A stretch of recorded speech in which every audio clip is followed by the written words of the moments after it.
भगवान के सारे स्वरूपों में जो महाकाल है, उसे 12 ज्योतिर्लिंग में सबसे बलवान और प्रभावशाली भगवान शिव का स्वरूप कहा गया है। महाकालेश्वर जो उज्जैन में है, उसको महाकालेश्वर 12 ज्योतिर्लिंगों में सबसे ज़्यादा बलवान कहा गया है। बलवान कहा गया है, सबसे अत्यधिक ज़्यादा प्रभावशाली कहा गया ओके। है कि उसके अंदर जो बल है, इसलिए हमारे यहाँ कालों के काल महाकाल कहा जाता है। वो भगवान का साक्षात शिव स्वरूप हैं कि जो समय से, इसका अर्थ है जहाँ पर जाने के बाद काल भी ना फटके आपके जीवन में, काल को भी भय लगने लगे, दुखों को भी, व्याधियों को भय लगने लग जाए कि ये ऐसे की शरण में जा चुका है जहाँ पर हमारी ताकत नहीं है जाने की। तो महाकाल वो है जो काल से भी, टाइम से भी बियॉन्ड चला गया, ठीक है, जिसके समय हाथ में है।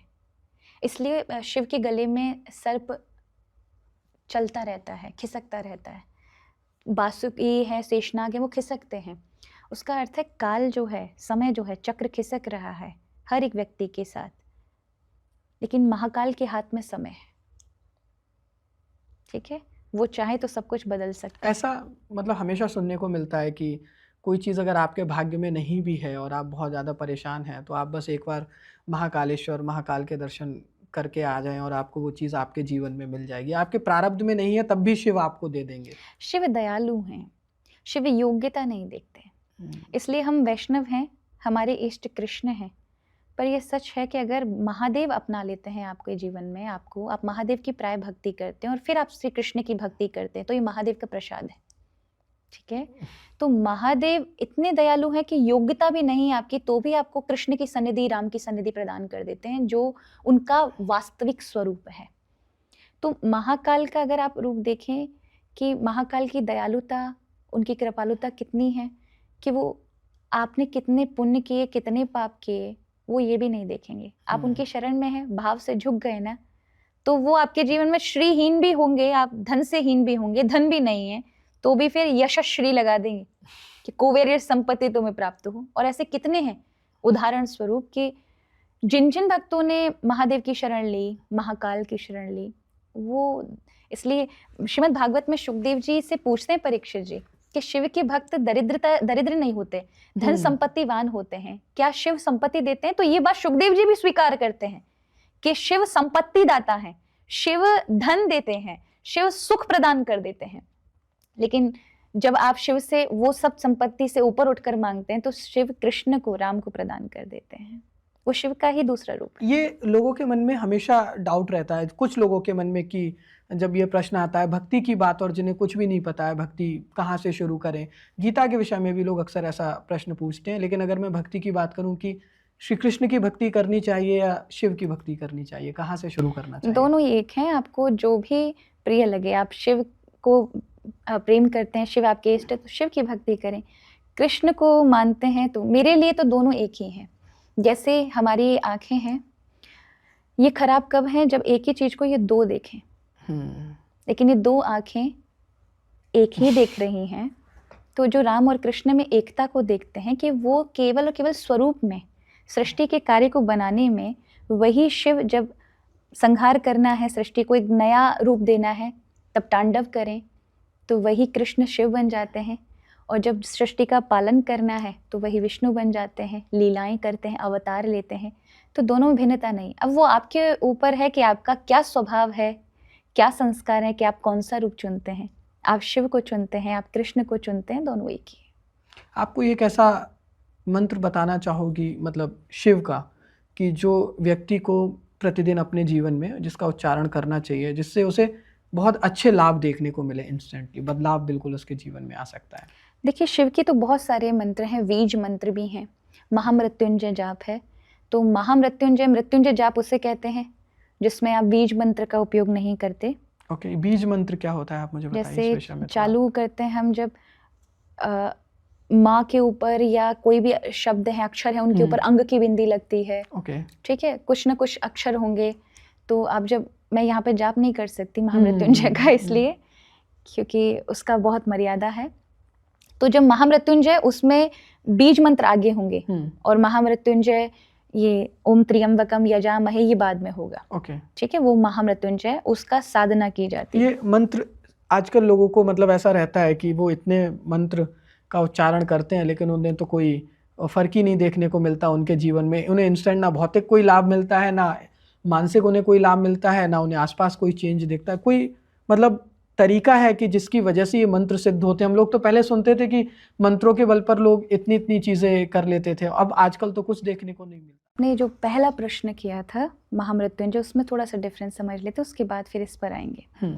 तो महामृत्युंजय जहाँ बीज मंत्र होता है, उसके बाद ओम त्र्यंबकम यजामहे, यहाँ से मृत्युंजय जाप होता है। इसे साधना के बिना नहीं करना चाहिए, क्योंकि प्राय आज ऑडियो में हम सब सुनते हैं बीज मंत्र लगे होते हैं, ओके। उसकी साधना होती है। दूसरा है ये मृत्युंजय मंत्र कर सकते हैं, ओम त्र्यंबकम यजामहे, इसका आप जाप कर सकते हैं। वैसे अगर कहा जाए शास्त्रों के अनुसार से, महापुराण के अनुसार, तो आप नमः शिवाय करें।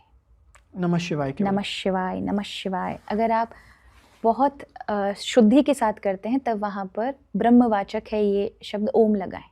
ओके। ओम नमः शिवाय, ओम नमः शिवाय, ओम नमः शिवाय। अच्छा, मंत्र का फल क्यों नहीं मिलता है? क्योंकि मंत्र के भी अपने संस्कार होते हैं। जैसे हमारे संस्कार होते हैं। हाँ, जैसे हम अगर किसी गुरु के पास दीक्षा लेने जाते हैं, तो वो कान में मंत्र देते हैं, गुप्त देते हैं, फिर कंठी पहनाते हैं, फिर आपको नाम जप पूरे एक प्रक्रिया सिखाते हैं, उस प्रक्रिया से आप सीखते हैं। आप कोई भी बीज मंत्र को पकड़ करके जाप नहीं कर सकते। अब सामान्य मंत्रों का आप हरे कृष्ण हरे राम जपो, ये आपको अच्छा ही फल प्रदान करेंगे, महामंत्र हैं। राधे कृष्ण जपो, ओम नमो भगवते वासुदेवाय जाप कर सकते हो, भगवान कृष्ण के हैं, नमः शिवाय जाप कर सकते हो। पर जब बीज मंत्र हैं, ये शिव के जब महातांडव सृष्टि का विनाश करते हैं नटराज के रूप में, तब उन्होंने जो डमरू बजाया था और उससे जो सारे शब्द निकले थे, ओके। उन्हीं सारे शब्दों में से ये बीज मंत्र बने हैं।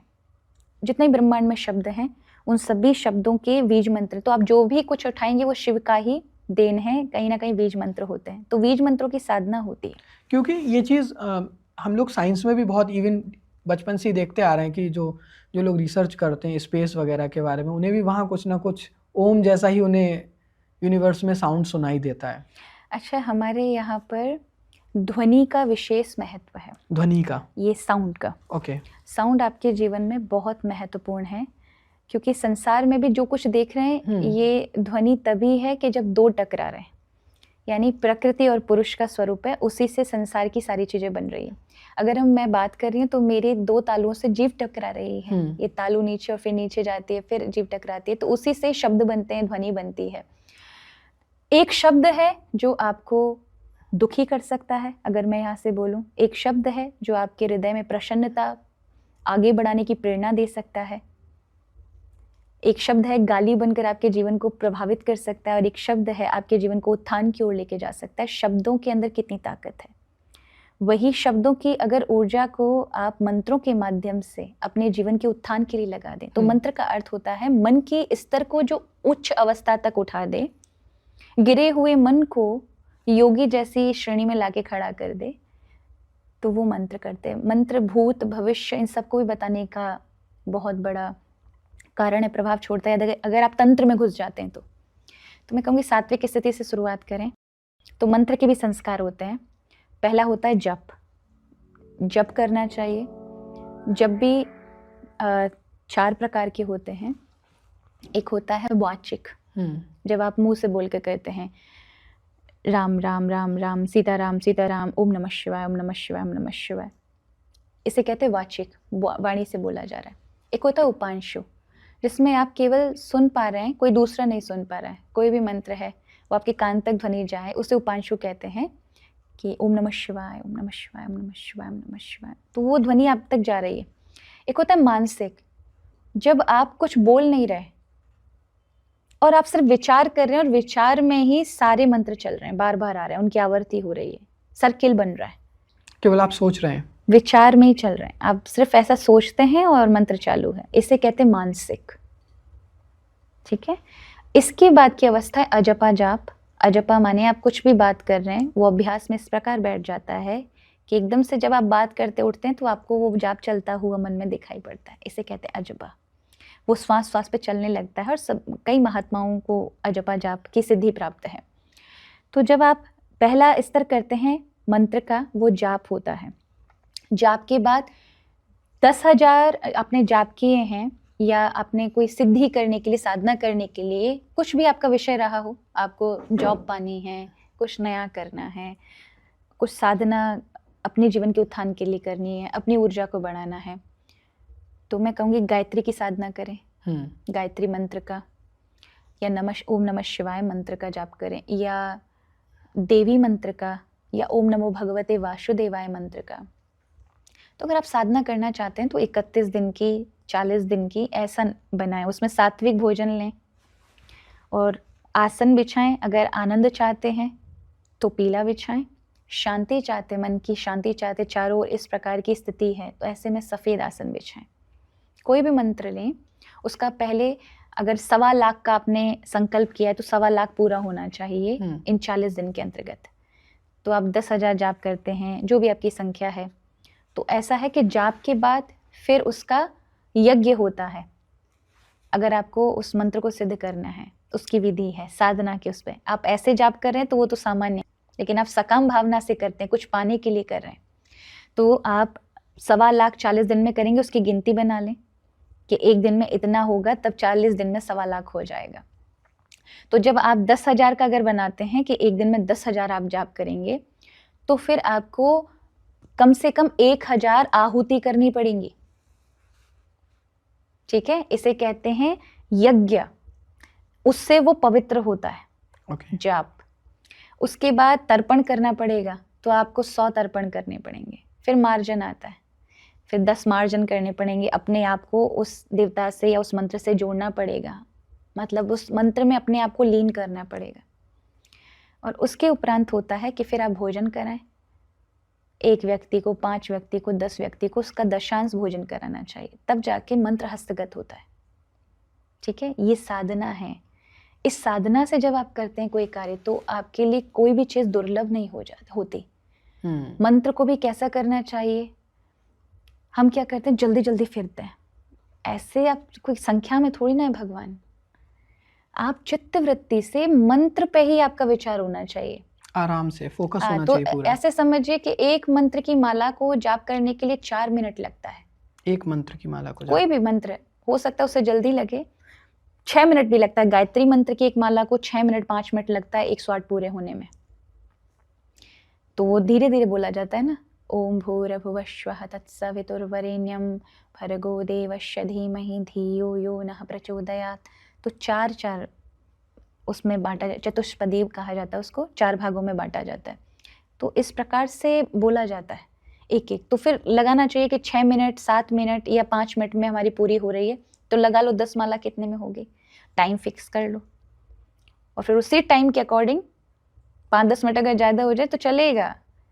उस माला के हर एक मंत्र में काउंटिंग पर ध्यान मत दो।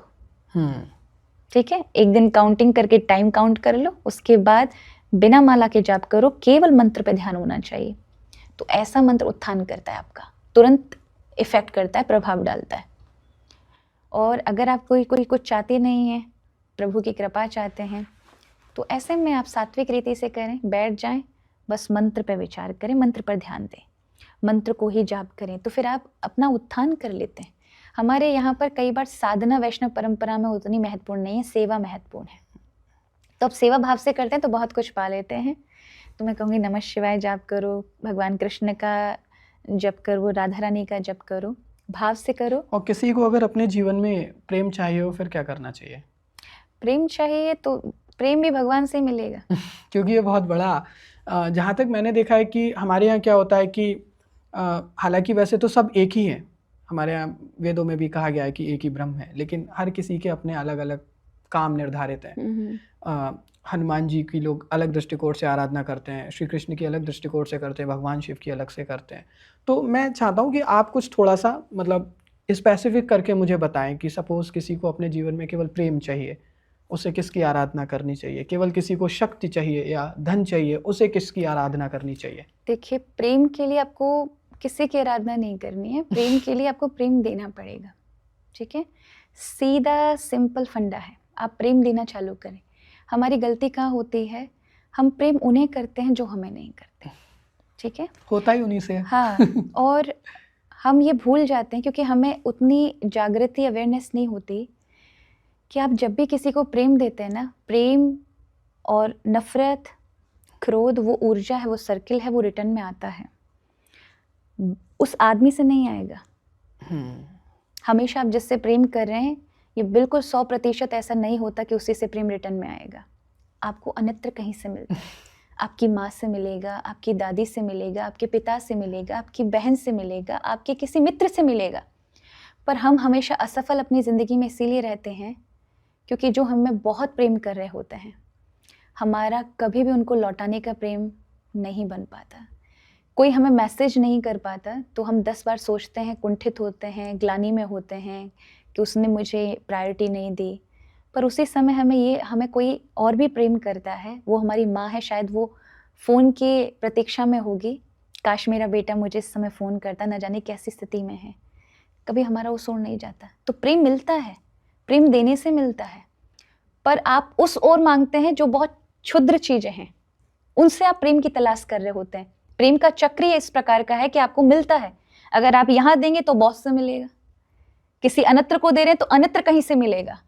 तो प्रेम को जब देते रहते हैं तो फिर वो हर जगह से मिलता है। कई बार उसी इंसान से फिर बाद में मिलने लग जाता है, लेकिन आप ये अपने अंदर स्वार्थ में विचार मत रखो कि वहां से मिले। तो ये जो हम गलती करते हैं, सबसे बड़ी गलती करते हैं कि प्रेम एक स्पेसिफिक पर्सन से ही प्राप्त करना चाहते हैं, जबकि भूल जाते हैं कि दुनिया इसी दायरे में नहीं है। बहुत बड़ा दायरा है दुनिया का, और आप जब सबको प्रेम देना प्रारंभ करते हैं, कहीं ना कहीं वो फिर वही चिंतन वाली बात आ जाती है। उसी एक इंसान से इतना ज़्यादा अटैच्ड हो जाते हैं कि फिर उसी के बारे में सोचते रखते हैं, तो हमें ये आभास भी नहीं होता, ध्यान भी नहीं होता कि हम किसी और के साथ कुछ गलत कर रहे हैं। बहुत सारा कितना अन्याय करते हैं अपने, हमारे संबंधों में कितने लोग होते हैं जो हमसे निस्वार्थ भाव से प्रेम करते हैं और हमारे लिए हमेशा 24 घंटे अवेलेबल हैं।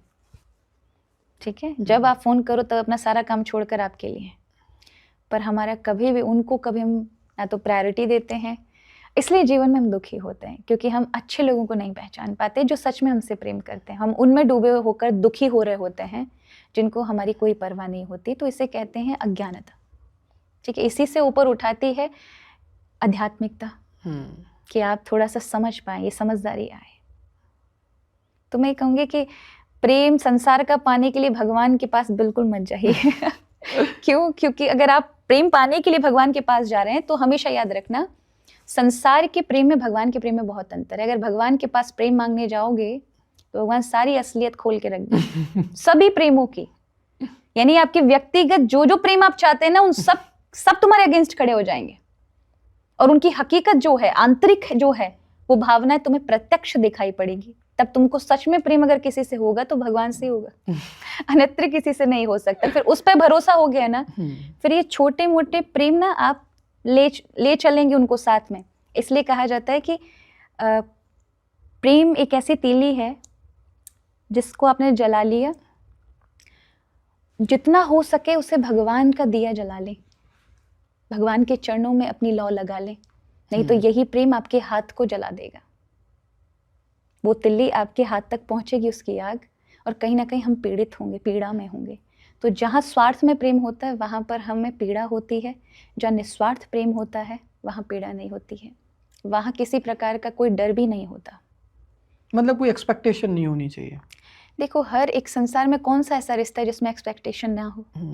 सभी में होती है, आप चल ही नहीं सकते। तो संसार में आप बहुत ज़्यादा मत रखिए।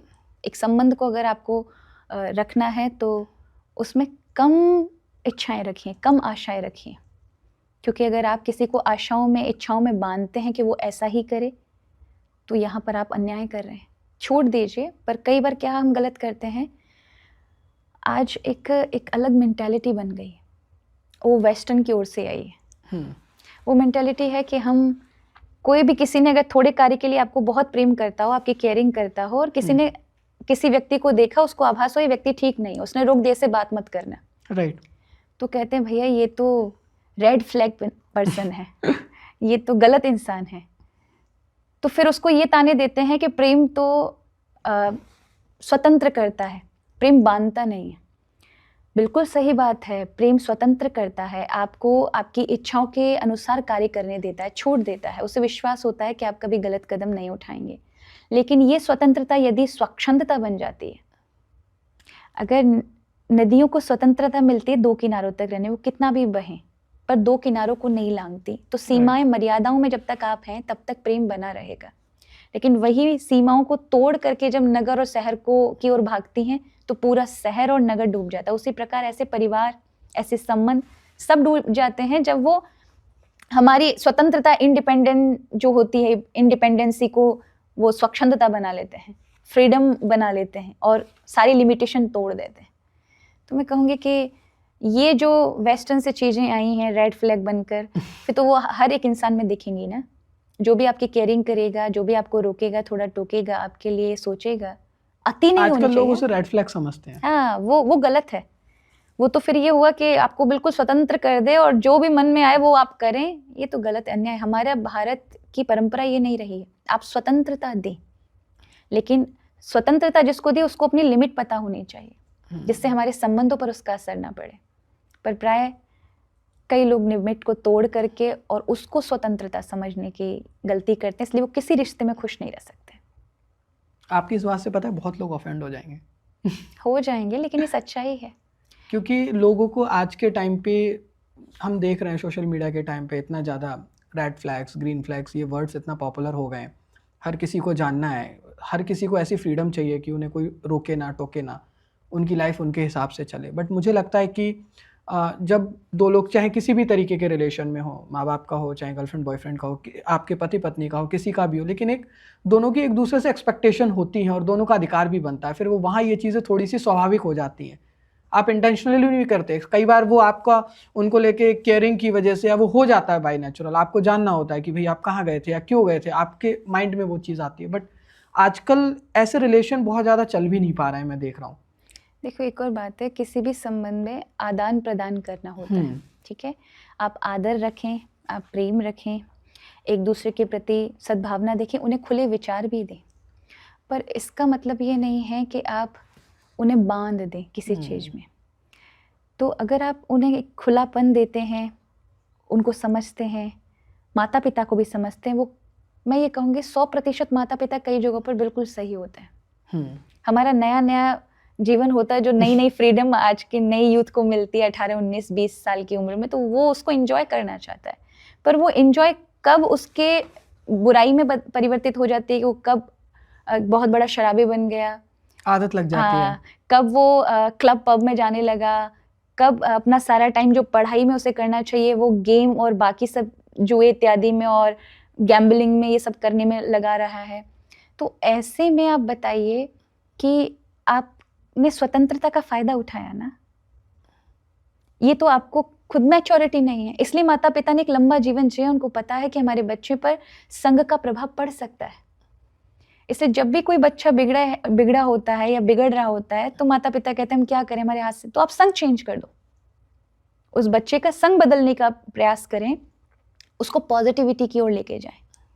कई बार लोग जिद्दीपन में नहीं अपनाएंगे, पर जब आप उन्हें धीरे धीरे, माता पिता सबसे बड़ा बच्चों के लिए केयरिंग पार्ट होता है, जब उन्हें प्यार से समझाते हैं, उनकी मन की पसंद की, केवल उनसे निकाले नहीं। हम क्या करते हैं, रिश्तों का भी एक अकाउंट है, जिस तरह से हम उसमें पैसा देते हैं और फिर निकालते हैं, पर आप तब तक निकालते जाओगे जब तक उसमें जमा है। जिस दिन वो खाली हो गया फिर माइनस में आएगा।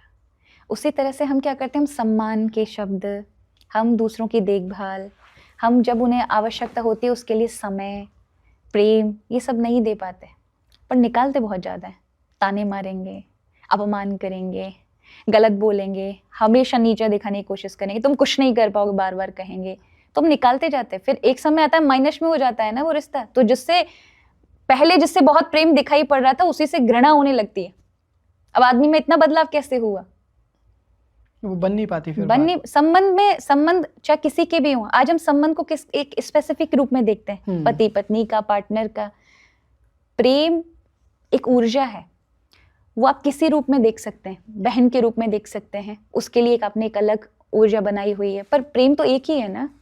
वो आप किस रूप में देख रहे हैं, मैं कहूँगी कि माता-पिता आपको जो प्रेम करते हैं, वो ऊर्जा जो अद्भुत होती है, राइट। बेटी के लिए जो होती है, तो आप बस प्रेम को बढ़ाना सीखें।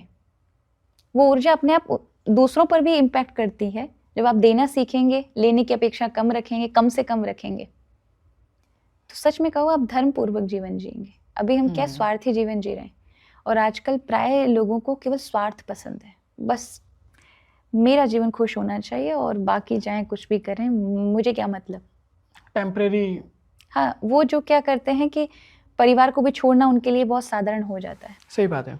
और सारी जिम्मेदारियों को भी छोड़ना और अपने लिए जीना एक सामान्य हो जाता है। कितने बच्चे हैं जो माता पिता ने उनको पढ़ा करके बड़ा किया। मेरे भी कथा में बहुत बार मैं देखती हूँ कि माता पिता दुख झेल रहे हैं और वो एक इंजीनियर बन गए हैं, पायलट बन गए हैं, तो वहाँ अकेले ही जीवन जी रहे हैं। वहीं पर उन्होंने शादी कर ली, अब उनका कोई मतलब नहीं, 5-10 हज़ार रुपये महीने भेजते हैं जिससे माता पिता अपना घर का खर्चा चला लें।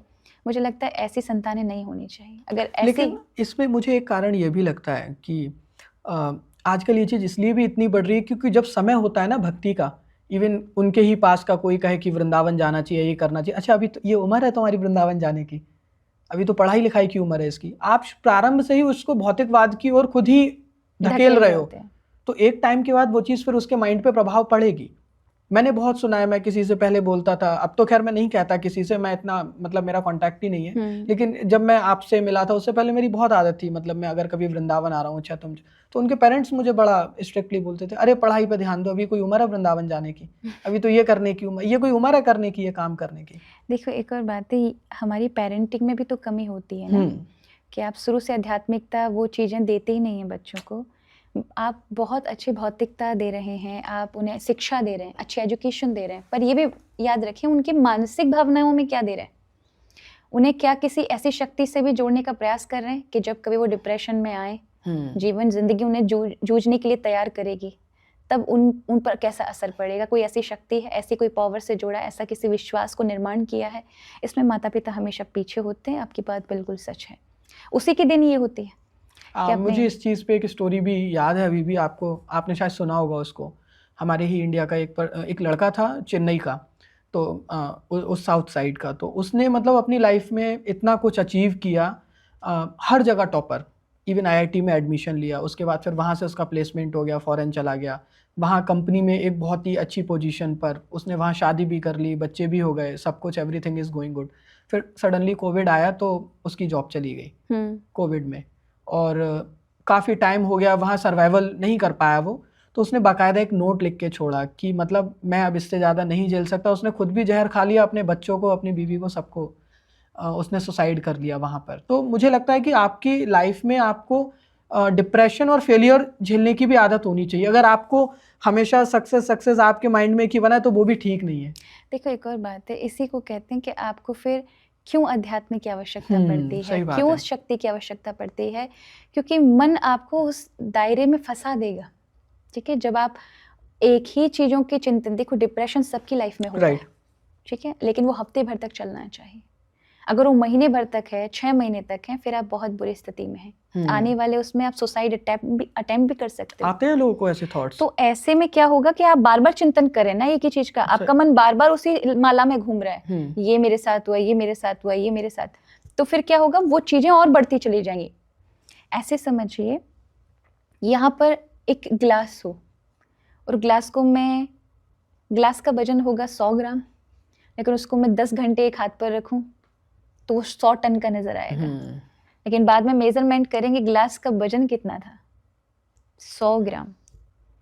लेकिन उसको हमेशा धारण करते रहना, उसको बनाए रखना, तो उससे होता क्या है कि फिर वो बोझ बन जाता है। वही डिप्रेशन का कारण है कि आप बार बार उसको, एक ही थॉट को, एक ही विचार को आप बार बार घुमाते रहते हो, तो वही 100 टन का है, जबकि उसका ग्लास का एक्चुअल वजन, उस दुख का एक्चुअल वजन बहुत नॉर्मल है। लेकिन आपने सोच सोच के ऐसा बना लिया। इसलिए कहा कि आप जब लेट गो कर लेते हैं कि अब जाने दो, जो होगा प्रभु देखेंगे, तो आप डिप्रेशन से बाहर आ जाएंगे, एक नया जीवन आप देख पाएंगे। इसलिए कहा जब आप ऐसे उसमें पड़े हैं, डिप्रेशन में हैं, तो आपको फिर भगवान की शरणागति, किसी संत के पास जाना चाहिए जो आपको एक नई दिशा दे सके।